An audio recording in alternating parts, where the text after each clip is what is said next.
Et c'est l'heure du rendez-vous de Mathieu Noël. Bonsoir Mathieu. Bonsoir Nicolas. Ce soir, vous tenez à prendre la défense des joueurs de l'équipe de France de foot, victimes d'un terrible désamour du public, d'après un sondage du Parisien. Oui Nicolas, c'est un chiffre qui glace le sang. 82% des Français auraient une mauvaise opinion des Bleus. Pire, 85% ne les trouveraient pas sympathiques.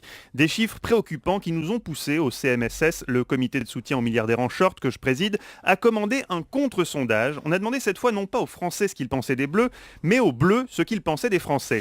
Et les résultats, Nicolas, sont assez nets. 83% des joueurs de l'équipe de France n'ont strictement rien à foutre de ce que pensent les Français. 75% s'en soucient un petit peu, entre deux révisions de la Maserati. Enfin, 20% ne se prononcent pas, car ils n'ont pas compris comment remplir le formulaire. Et je demande pardon à tout notre pays. Oui, tout notre pays t'excuse, Franck. Des chiffres qui prouvent en tout cas qu'entre les Bleus et les Français, l'inimitié est réciproque. Alors à J-1 de France-Finlande, avec mes camarades du CMSS, nous tenions à rappeler nos concitoyens à la raison. Il faut aimer les Bleus, souvenez-vous de 98, que diable!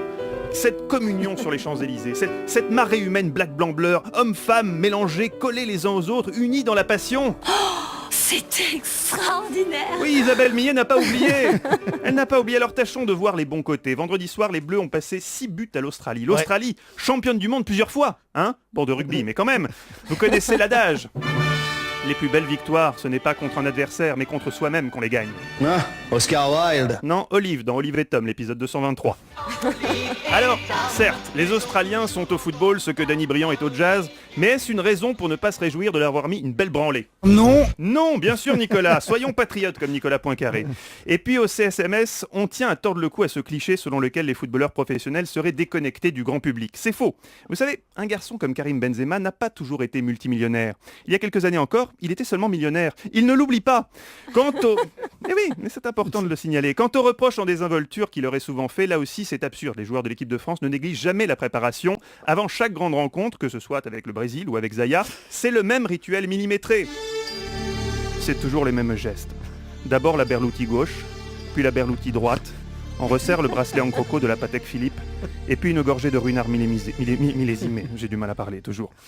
Alors, avec des joueurs aussi motivés, il y a deux options si on veut se qualifier pour la Coupe du Monde. Soit tenter de resquiller en allant pleurnicher à la FIFA que le tirage au sort des poules était pas juste, soit la jouer grand seigneur et miser sur le leadership naturel du charismatique Didier Deschamps pour insuffler à l'équipe un esprit de révolte. Révolte, c'est un bien grand mot.